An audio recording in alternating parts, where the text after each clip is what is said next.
Okay.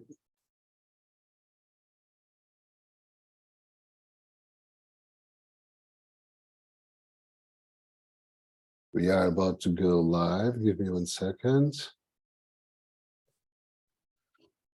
Waiting for Facebook. Don't know what. You can't do the. Well, I can't do this live. I don't know why.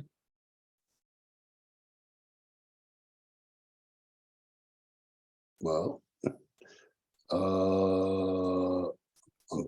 let me just try on a different page on our Canopy community page. If it works. No, it's not working.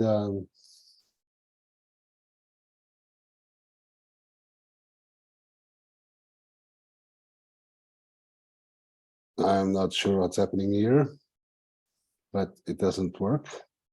Let's go live. It's just said it's not allowed without any further explanation, and which is sad. So let's forget about doing this live at Facebook. I'm sorry for everyone that was trying to attend via Facebook, and we're going to post this later at Facebook, and hopefully everyone can see. So getting back to our common normal webinar for tribe members. So welcome to another Ask Me Anything session with our CXO in residence team. Today I have the pleasure to have here with me Tiana, Rachel, and Nick. And as usual, let's start by introducing ourselves. So Tiana, who is Tiana for those who still don't know? Thank you, Pedro. Hello, everybody. My name is Tiana. I've been with Canopy for many years. Currently, I'm Chief Product Officer in residence, and I love helping founders going from the idea to launch. And this is what we're going to try to do today as well. Okay, thank you so much. Rachel, please. So I'm Rachel Sestini. I'm the CFO in residence. I run an accountancy and tax firm and a pensions firm. And so I see my role as really trying to make the numbers a bit less scary for everybody. Thank you. And Nick, please. Yeah, hi everyone. Yeah, I'm Nick Everstedt. I'm the CMO in residence. And my job is to kind of help people with their marketing. I focus on startups, scale-ups, and sort of tech businesses in general. Okay, so as usual, and I'm Pedro Guimarães, I'm the CEO in residence of our CXO team. And as usual, every month you can be here to answer questions, preset questions or questions that are being sent here live by the audience that are attending to this session. And for this month, we decided to test something a bit different, and we decided to use Quora. And I'm sorry if I'm doing advertising at all. And we tried to find some interesting questions there, and we'll try to bring some contributions to answering those questions. And I'll start by a very simple one, which is, if so many startups fail, why should I start one? Who wants to start with this?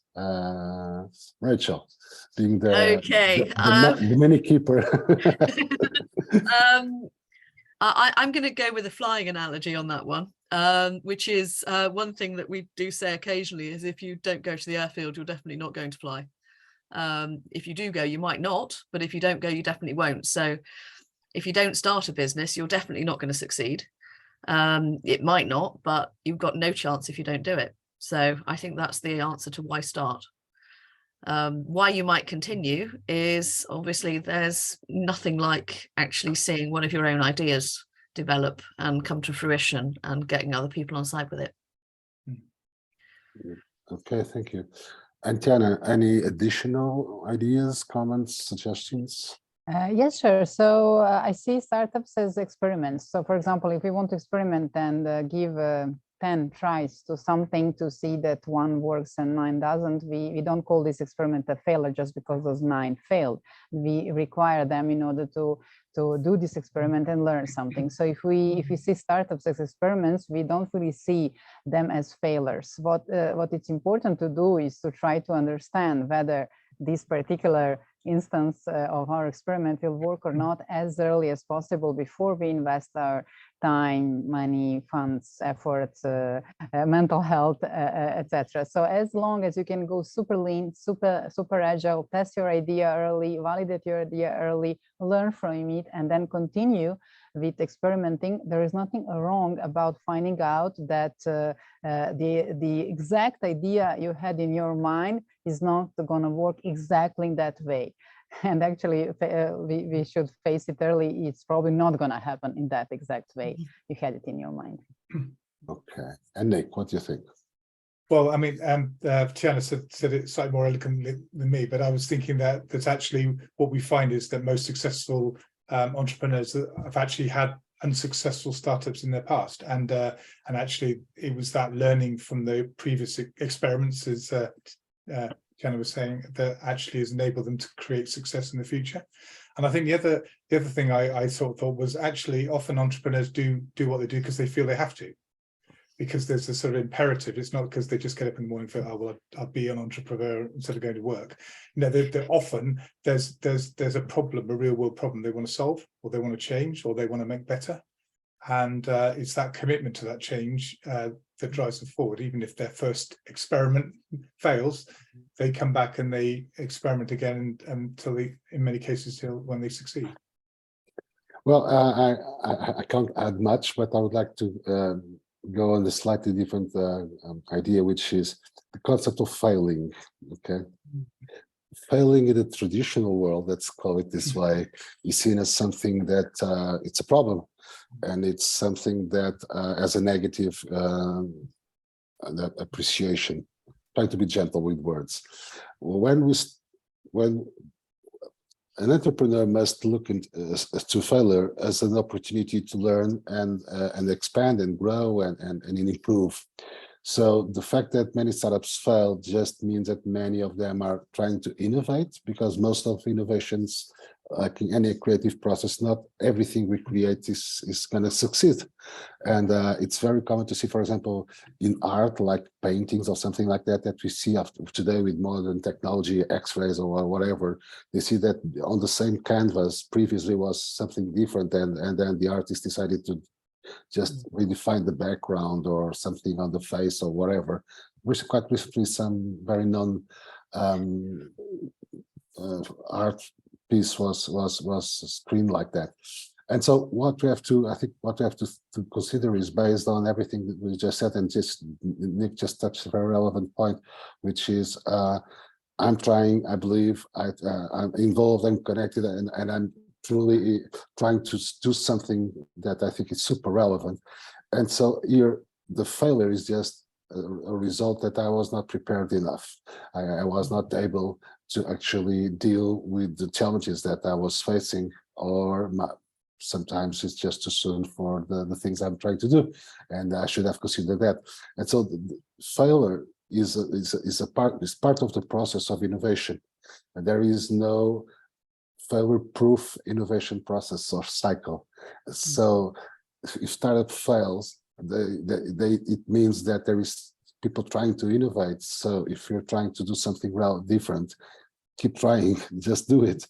Because if they fail, it's because there is space, and it's not yet taken. So maybe you can succeed where others failed. Or am I being too optimist? What do you think? I'm seeing Nick nodding. I think you actually have to be inherently optimistic to be an entrepreneur, because it's not a straightforward path to where you want to get to. So if you don't have a certain belief and optimism that you're going to get there, I don't see how you don't even bother to even go to the airfield in the first place. Yeah. Thank you, Nick. Rachel, can someone super rational, as we kind of like have an image of everyone CFO related, which are basically rational people, be optimistic, or is this completely impossible by definition? Oh gosh, that's a really good one. I mean, I think that if you go back to the general premise of why people do tend to start businesses, Nick alluded to it already, it's because they see something that needs to change in the world. And I think these are very rational, sensible things that they've looked at and seen a real need. It's not, you know, it is emotional, but it's also, there is something real out there. You can back that up with statistics. You can look at, you know, how many people are likely to want the product, use the product or the service. You know, you can look at the impact it's going to have on people. You can do rational analysis of that, and get proper numbers behind it, and really drill down and analyze them. So I think, although you know, really good business, I think, is driven by a combination of passion and reality. And it's using the passion to get you over the more difficult bits of the reality that I think is where it all comes together. Yeah, which brings me to a related question, and I'm looking at Diana's now. Part of what you do, as if I well understand, is try to help founders, entrepreneurs in general, to, you know, find the proper size of the thing to be developed, to be able to actually understand if they should move on or not. No, I'm not saying you are an optimism controller or something like that, but it's also, it has a lot of you know, being rational and put your feet on the earth, even if you want to keep your head on the clouds. You know, am I wrong? No, you're not wrong. Actually, that's more often than not my role, because as also Nick said, very often entrepreneurs, they have this urge to create this product, and they've been thinking about this for a long time, and it becomes in a way their baby, and they become emotionally attached to that, and often they want to make it perfect as they have it in their mind before showing it to the world. You know, it's like you have a new house and you want to invite your friends over, and it has to be all picture perfect, etc., etc. And this is exactly where we face the problem.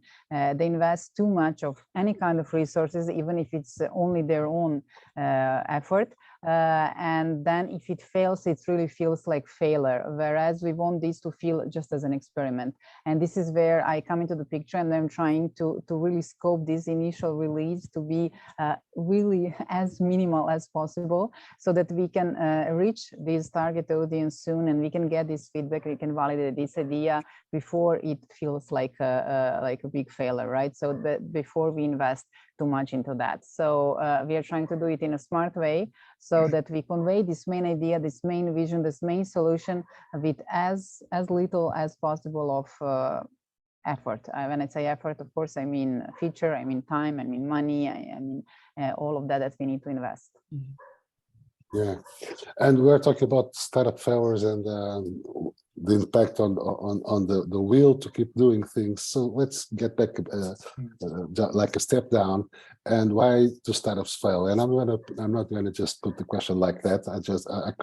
I saw something at Quora that I think it's quite interesting, the way they define it, which is something like, which are the most common challenges or problems startups usually face?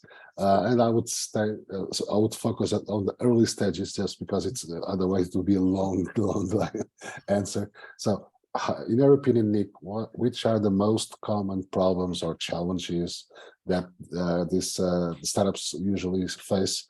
Because failing on them probably means failing the business as a whole, or the idea, the project, the dream. Yeah, I suspect that that there's no one single thing. So there normally isn't just one thing. It's normally a combination of things. I mean, one of them, the most obvious one, is actually trying to create something that nobody wants or will pay for.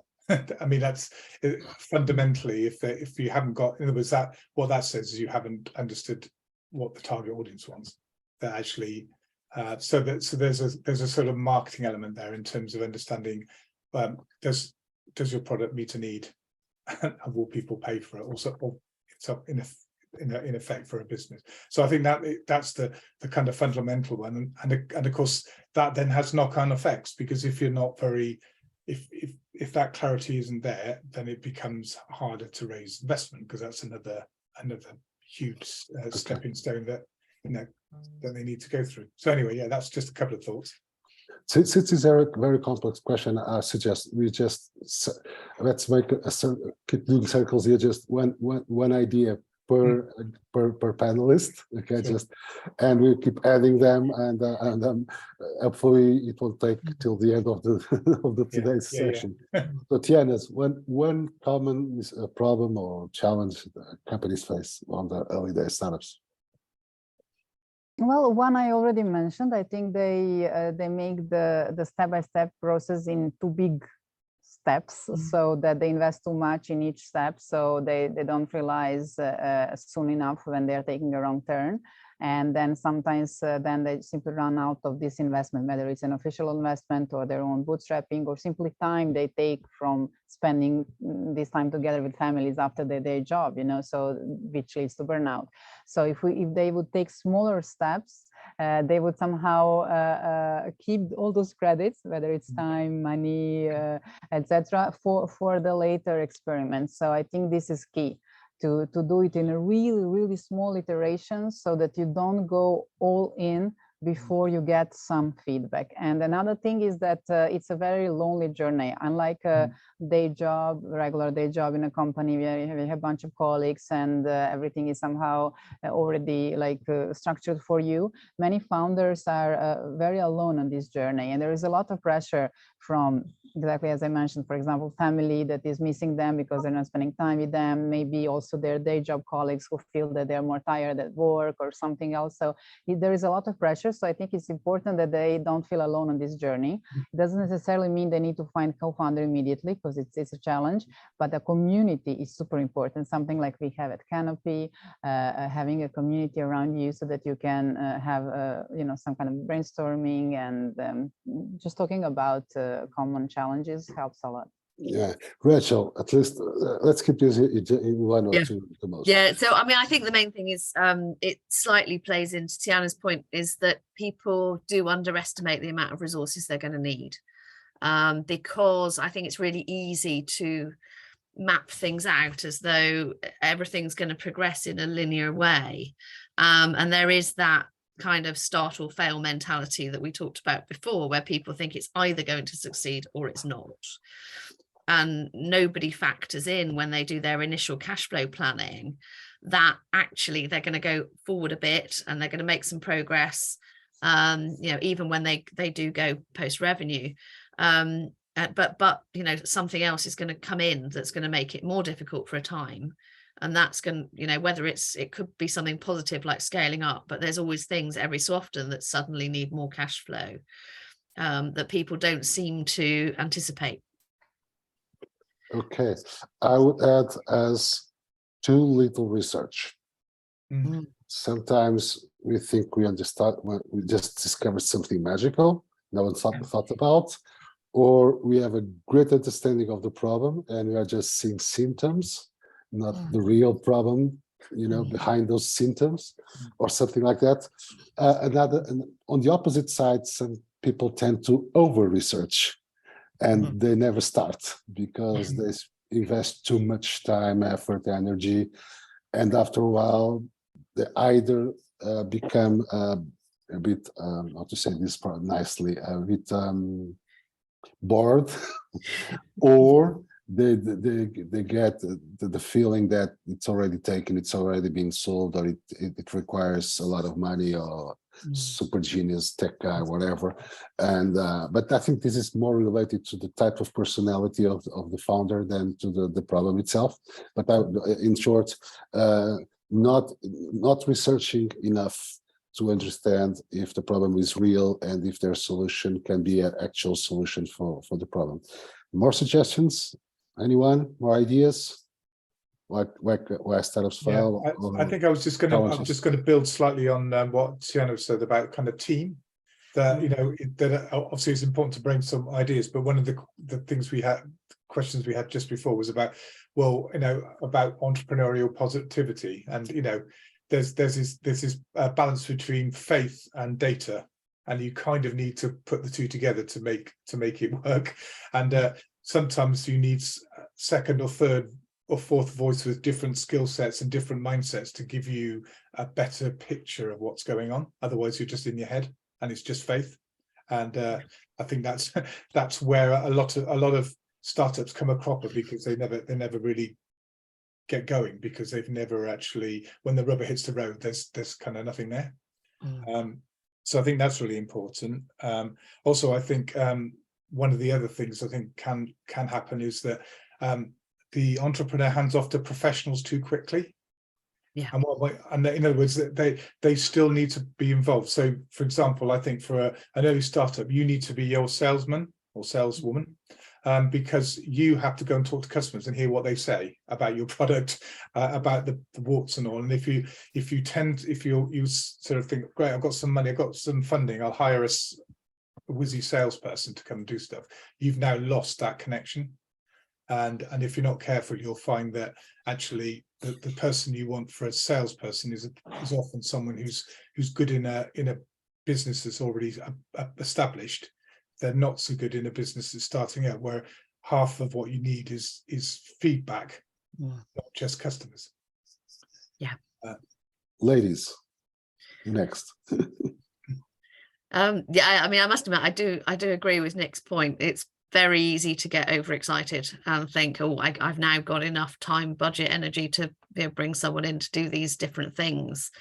But early on, you do need that feedback in all the different areas of the business yourself, so you can really get a feel for how things are landing with your customers, with other members of the team, and so on. I think as well, yeah, just it's very easy to so I'm going back to costs again, I'm sorry, I'm very repetitive, but as things grow, the costs don't grow linearly, they sometimes do grow exponentially. So you might go from you might double your revenue, but potentially, at least to start with, you're going to need to invest in things, so your costs initially will go up by more than twice when your revenue's gone up twice. So it's just having an understanding of the ebbs and flows and the points at which you need to invest.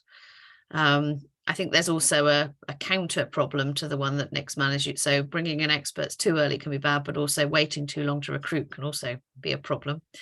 It's a lot of it is about timing and actually anticipating the way things are going, and recognizing that some things are going to take a while, I mean, particularly recruitment, to get the right people involved. And actually, it's very easy to get stuck in the moment when you're, especially in an early stage business, because you're there all the time, and being able to actually put your head over the parapet and look forward is quite hard. And so it can be quite difficult to see, yes, you've written down on paper that your client, your sales are going to go from here to here, but what you haven't done is actually process that in your head in terms of what it means in terms of resources and so on. Before asking Tatiana, just remind me, a friend of mine always says, spreadsheets accept all data. Yes. You can grow your sales 20 times, 1,000,000 times per month. Excel never complains. Diana, another idea, another problem, another challenge? I think this is what I mentioned, investing too much too soon instead of doing smaller iterations and keeping yourself isolated from the rest of the ecosystem. I would add, let me try to say this well. I would add not ensuring that along the process you are aligning your culture with your product or service. I've seen many situations where the disconnect is so big, it creates a huge gap, that even if the solution is relevant for someone, and I felt that as a buyer, for example, I'm not going to refer names, but I was buying a service from a company regarding, let's say, renting, okay, a house, and then had a problem abroad, and it was Sunday, and the customer care doesn't work. Customer care team doesn't work on weekends, as if people could not rent, check in, check out the house during weekends. That is a structural problem. But the problem, and the biggest problem was, it was a cultural thing, because when I finally reach people from the customer care. Their approach to my problem was so, I would say, quite opposite to the experience I had previously when purchasing their service. That was like, I was cheated at the beginning. My first experience was the wrong one. I had a good idea, based on a good experience, but when I had to manage a problem, it seemed like the culture inside the company was not as customer friendly as I expected, and this disconnect is definitely because of somewhere in the process of growing that business, someone forgot that the reason they were succeeding was they were putting the customer first, and then later on they probably forgot about that, and that's it. Before moving to the next question, another round. Anyone wants to add in any more challenges or problems? Can I just chip it was just something that Rachel was talking about sort of being optimistic about your kind of well, I think, and you made your point about the Excel, and certainly I often see in B2B startups that they often underestimate the cost of sales, and they think that all they have to do is put a website on and everybody will just sign up, and it will cost them tuppence halfpenny for a complex product, when actually what they are going to find is they're going to need pre-sales and post-sales people kind of guiding them through the process, which pushes their costs enormously, and therefore then their whole cost model goes out the window. So yeah, I've seen that a few times, and it's always something I look for actually when I'm working with a client in that situation. Speaking of which, one of these days I was talking to some founders and about their ideas on a context of helping them. And one of the quite interesting ideas was a B2B business. And one of my first questions was, where are you considering the cost of your sales team?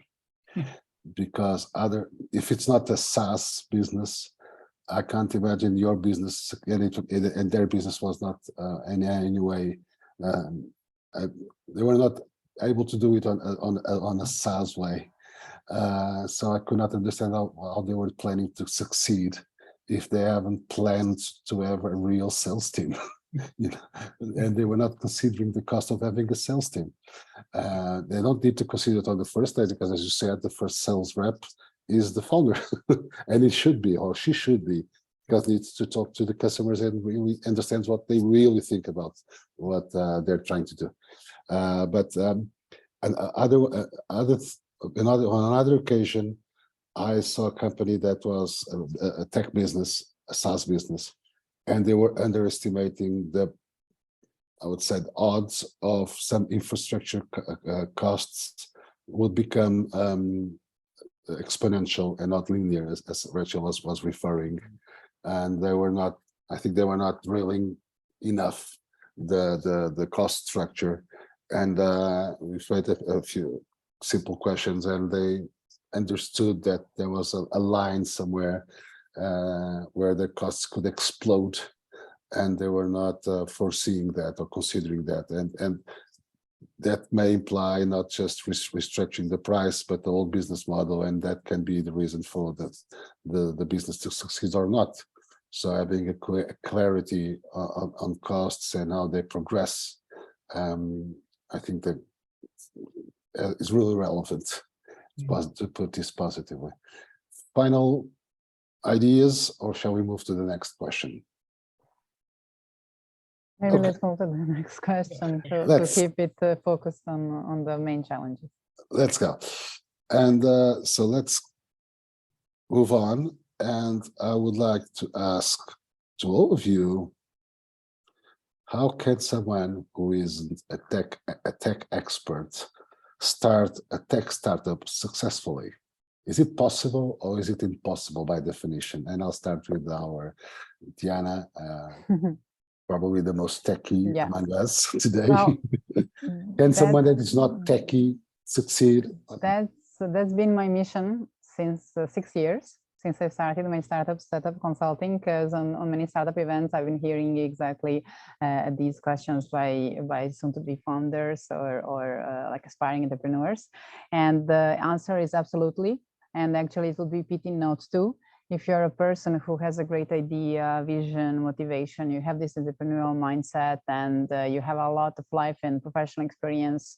Many people actually have already successful running businesses just in different areas. So they know the domain so well.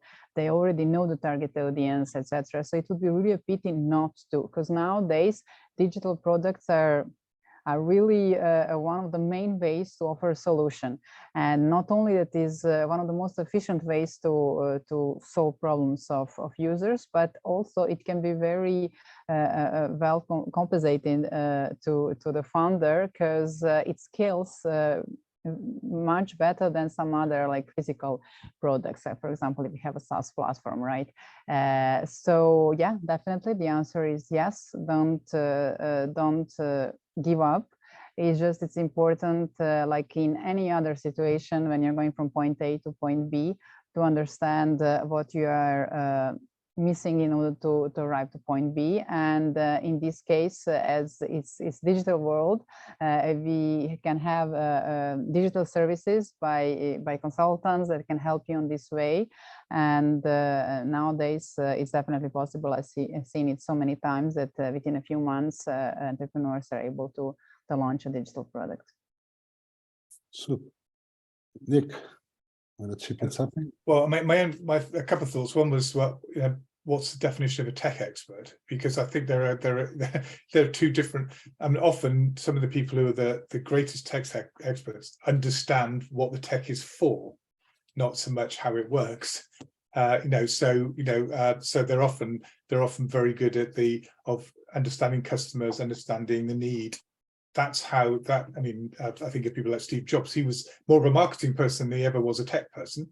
He, and actually, what he did, he understood there was a need, and then he went and found the tech that would actually, or got people to invent it for him. To be, it's not just about him, but I mean, I think often there's people who got great understanding of business, great understanding of the market, and then they go back and find the tech that's needed, and then they become the experts. They become experts in the tech and the need that they've actually developed. So I don't see any reason why you shouldn't. I think obviously it's useful. If you're not a tech expert, it's useful to partner with people who are, so that you actually have someone who's got a deep knowledge of being able to tell you that piece of tech will work or it won't work, or it's going to cost you a lot more to do it this way than that way. And that's hugely valuable when Tiana was talking about the product development process. That's all about merging the tech and the business together to make a successful product. So yeah, I mean, I defer to Tiana's knowledge on this, but I don't see any reason why you shouldn't do it. But you probably need to be very clear about what your objectives are. But then most good entrepreneurs are. Awesome. Rachel. I'd probably covered it from a slightly different angle. I guess nobody, just for a change, nobody setting up a business is going to be an expert in all the things that you need to run a business. True. And so it might be that you don't understand the technical intricacies of the product, or it may well be that there are other things in running the business that you don't understand. You may not be great at sales, but you might have a great idea. So I think a lot of starting a business is about thinking very carefully about what your strengths and weaknesses are, and the areas where you do need to get help in, not necessarily handing everything off, but actually trying to learn those areas and understand what the key things are that make something work or not work. But so, yeah, so taking a really good look at yourself and working out where you do need extra input.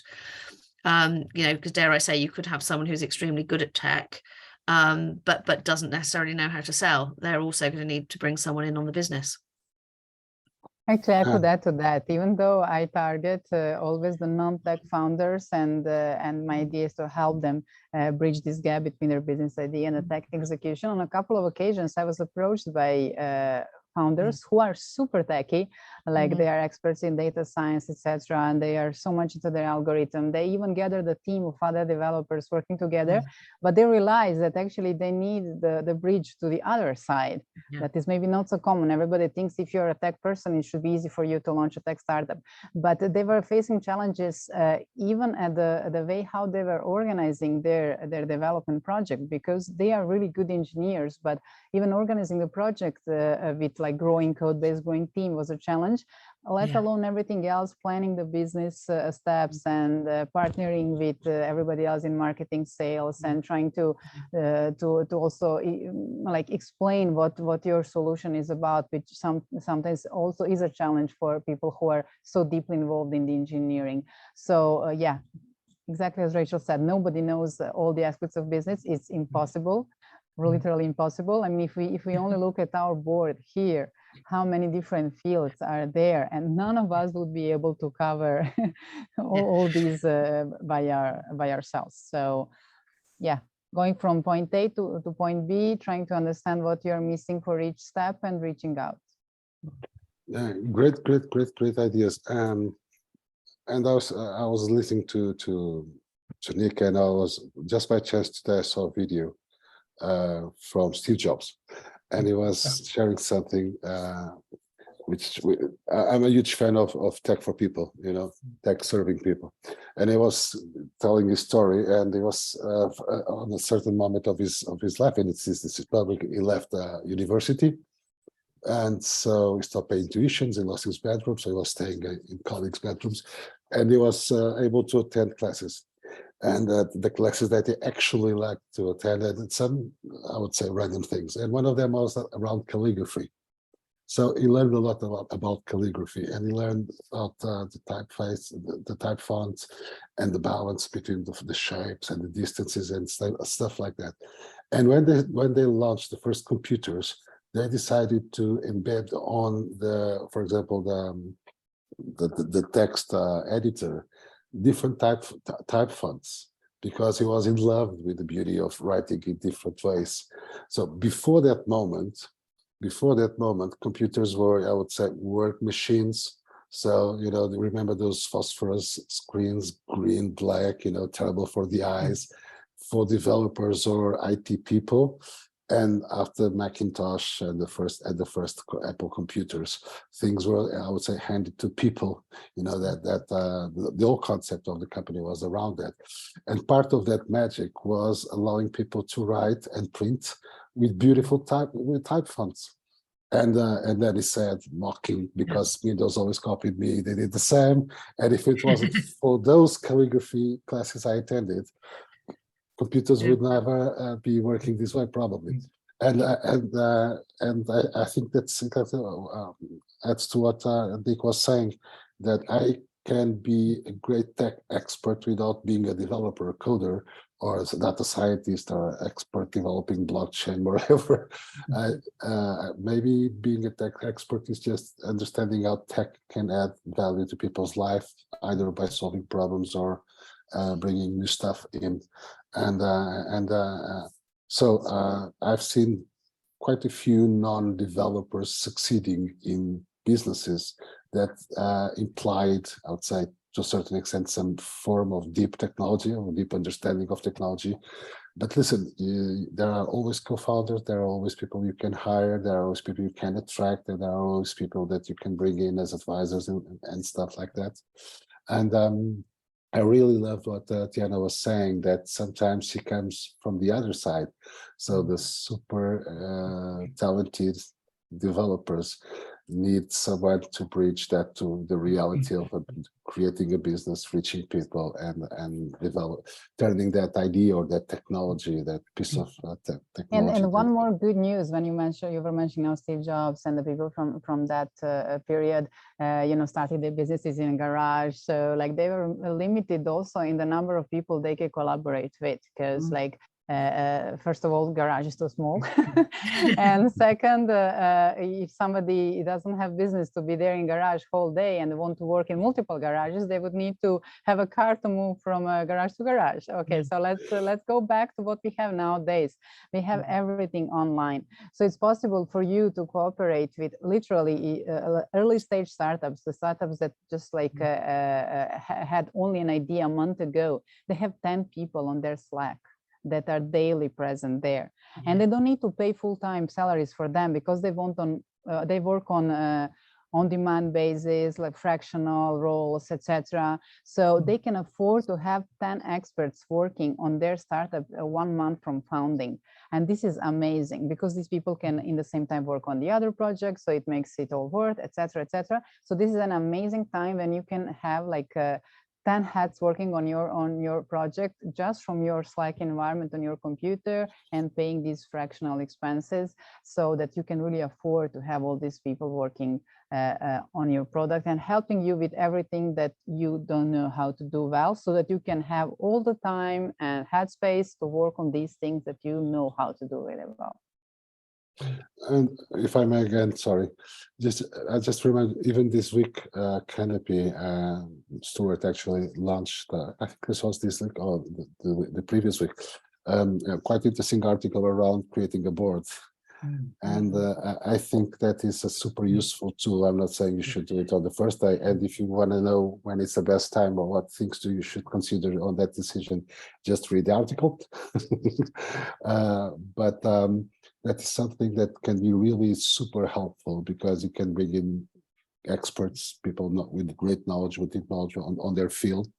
And there are multiple ways of doing that with multiple, I would say, retribution schemes.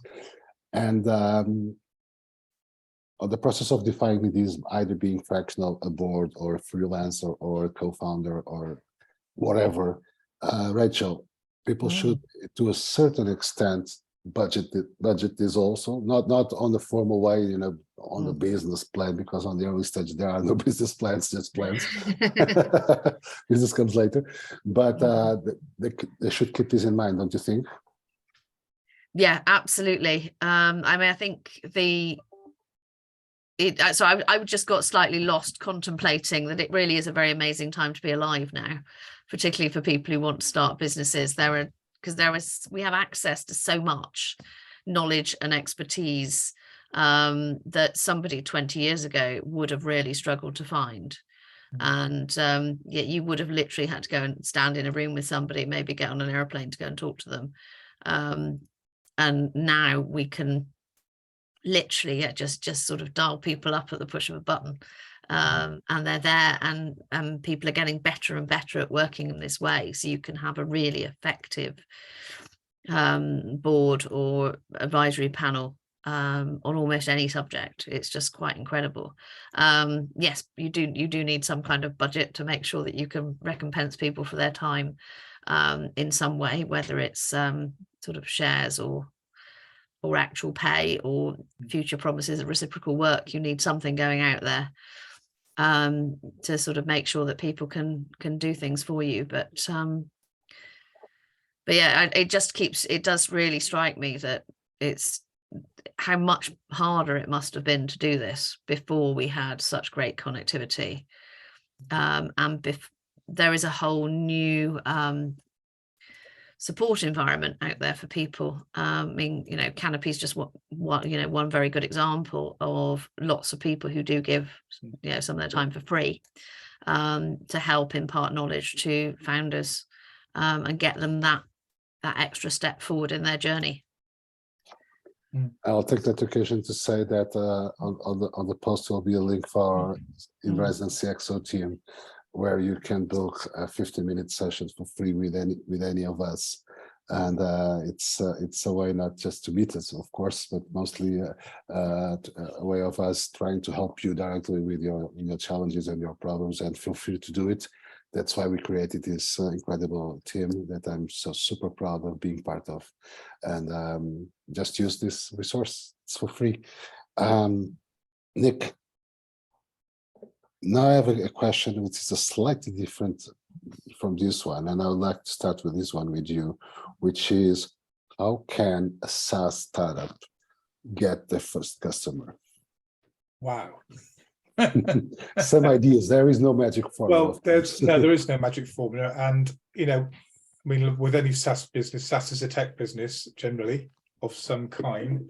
So, and it's often as part of a development process. So, you're not going to go to 0 to 100 straight away. I think I think a lot of them actually, they kind of go to the real world. They use their own contacts.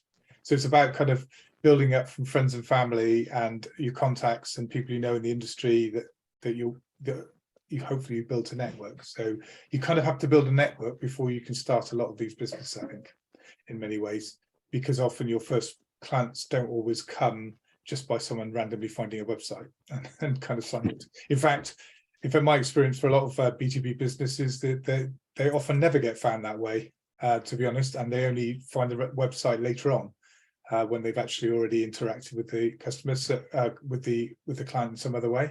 So it's friends and family, and then it's your network. It's things like LinkedIn are very valuable for people to start building B2B businesses that way. Yeah, so it's about starting, and also there's that aspect of depends where you are in your business progress, but often a lot of SaaS businesses will start with a core, or sensible ones do start with a few core things that customers really need and start to build out from that. They don't do what Tiana was kind of hinting at, or saying, don't build everything you think they need straight away, because you'll miss as much as you'll hit, and that's just a very costly way of designing a tech of any kind, and SaaS, as one of those. You just have to, particularly with SaaS, you have to be very careful because the upfront costs of SaaS are very high.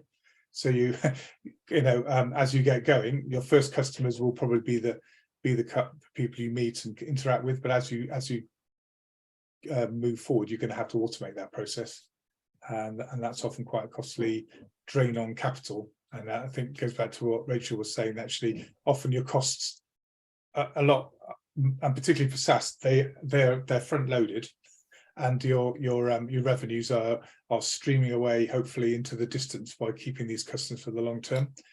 That's what you have to think about quite a lot when you're actually building up. You've got to be careful not to overextend yourself with the new customers.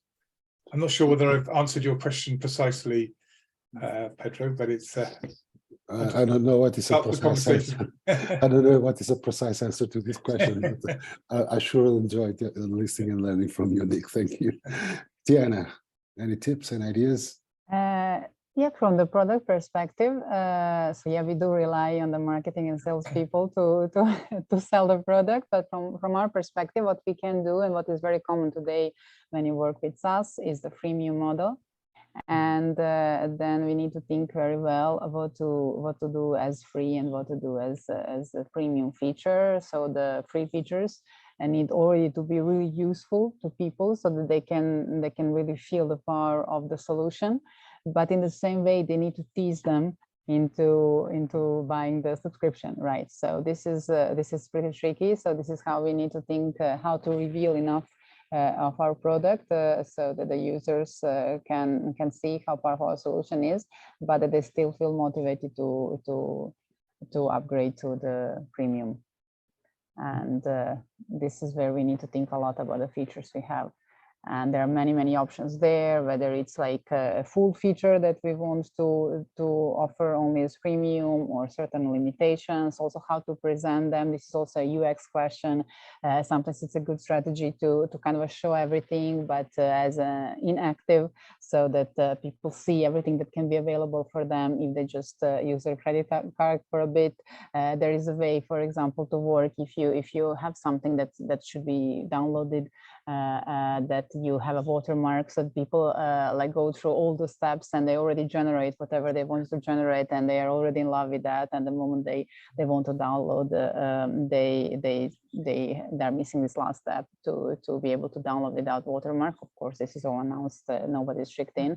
This is previously announced, but this is also something, a way that we, when we are playing with designing our features, can also, as product managers, think how to tease people, or like, I don't want this to sound as tricking somebody into, but like offering them a way to really feel the product as a really good demo, so that they can make an informed decision prior to paying for the subscription. Let's put it this way. Good. Rachel. I was going to sort of take a step back, possibly kind of the stage after what Nick was talking about in terms of friends and family, and potentially before you've got that much of a product developed. Look at the research you've done, presumably to confirm that there is a real need for this product. You've done quite a lot of research. You've spoken to the target customers that you're looking at. From that research, you'll know who the ones were that were really, really keen on the product or the service, and maybe the ones who are a bit more lukewarm. And so I would say, focus in on some of those people who've identified themselves as being really, really keen and have a need for the product. Go back to them and offer them the opportunity to be part of a cohort of first customers. Maybe give them a bit of a discount, but let them and the opportunity to feed back and kick the tires a bit. And that can get you into a sort of revenue generating mode. Assuming this is meeting the need that you talked about when you did the research, that's also a platform of people who can go out and talk to other businesses about it. So you're starting to get self-generating leads as well. Super. I'll just add to one of them is like getting back to some things that were already said, which is don't start SaaS. Okay, start as a product, as like a consultancy, as not tailor-made, but something that I'm doing, and then I find 1 customer, 2 customers, 3 customers, and I'm selling directly, even if I'm offering the opportunity to be for free or beta testers or offer whatever, call it the name you want, founding cohort, but don't start as SaaS. Start as something that actually allows you to be in the close connection with that early customers, even if it implies to a certain extent, fine-tuning a few things for that specific, if it makes sense for you, of course. Of course, this is not a solution for all types of SaaS businesses. Sometimes it's just impossible to do this way. So the first one would be start as a non-SaaS business, evolve into a SaaS business, but from day one thinking it will be a SaaS business. The second way, the second way of dealing with this, for those circumstances where we can't go this way, would, for example, try partnerships. Try partnering with someone that is already servicing that same group on as I would say close environment as possible, like on having a common border, something like that. And if you partner with those entities, first they can speed up the understanding of the real need, understanding of the specifics of that target audience. And eventually they can work as like your distributors to a certain extent, of course, and speed up the opportunity for you to get the first customers. And I'm a true believer in partnerships, not just in these circumstances. I would say partnership. Collaborative world is the world I want to live in, I want to be part of. So I'm also trying to find opportunities to develop partnerships in many aspects of the businesses. And why not doing since day one, as long as you don't become like a hostage of that partnership and like a servant of their product. You can find balanced partnerships since you are even in your early days. You don't need to do everything alone, and doing some things alone are not just the best way of doing things. Okay, and these are my 5 cents to this complex question. I don't know if any of you want to add something else around this. I just have another question, and we still have 6 minutes. So, and any final comments on how to find customers on a SaaS business on its early stages, adding to the ones we've just discussed in here? All right. So my final question is someone once again brought from the same side, same place, and something that I'm very keen of, which are books. So I would like to ask to all of you at least one or two, if or more, if you want to, books that you find relevant, okay, useful around entrepreneurship, startups, innovation. You know, even it's for like personal finance on a business perspective. So books you recommend people should read around all these topics. And who wants to start with the first book? Rachel. I've got two I'm going to offer in this conversation. One is Atomic Habits, which I think is very good for people with an entrepreneurial mindset, because it's very much about the impact of ongoing small changes, not trying to change the world tomorrow, but actually just keep getting a little bit better and staying in that mindset. And then the other one is the Carol Dweck mindset book. Because I think to be an entrepreneur, you absolutely have to have the growth mindset. You have to be looking at everything that's difficult as a pleasurable challenge. If you start looking at difficult things as something you want to avoid, you're really not going to get very far. So those would be my two that I would lead with. Okay, Diana, your idea? I would have to go with a good old Lean Startup. It's been around for so long that people have started taking it for granted. And good part of what we've been mentioning on this call is actually part of the Lean Startup strategy. And we are still seeing that the entrepreneurs are facing these exact challenges over and over again. So go back to the Bible, read the Lean Startup, and yeah, take some notes. I just love that. Go back to the Bible. Great. Nick. Yeah, well, actually, I was going to say Lean Startup because I read that quite often, and there's always something new in it, and actually, it's still very, very relevant. But I think Tiana said all needs to be said on that one. One book, well, actually, from an author that I've read a few things on, is a guy called Matthew Syed, and he's a book I read a little while ago called Black Box Thinking. It was about just ways of looking at problems in different ways and coming up with completely different solutions. And the most recent one he's come up with is called Rebel Ideas, and his idea behind that is that actually with the complex problems we have today, there's no single person. I think it just goes back to some of the conversation we were having about entrepreneurs and everything. There's no single person that can solve all the problems and knows everything. And in order to solve problems, you need a team. And he talks about cognitive diversity. In other words, it's people with different ideas, different backgrounds, different ways of thinking can come together to solve problems. And I think that kind of sums up in some ways what we want to do with the CXO team. If anything, we're a team of people with different backgrounds and ideas who can come together and help people. Yeah. Okay, great ideas.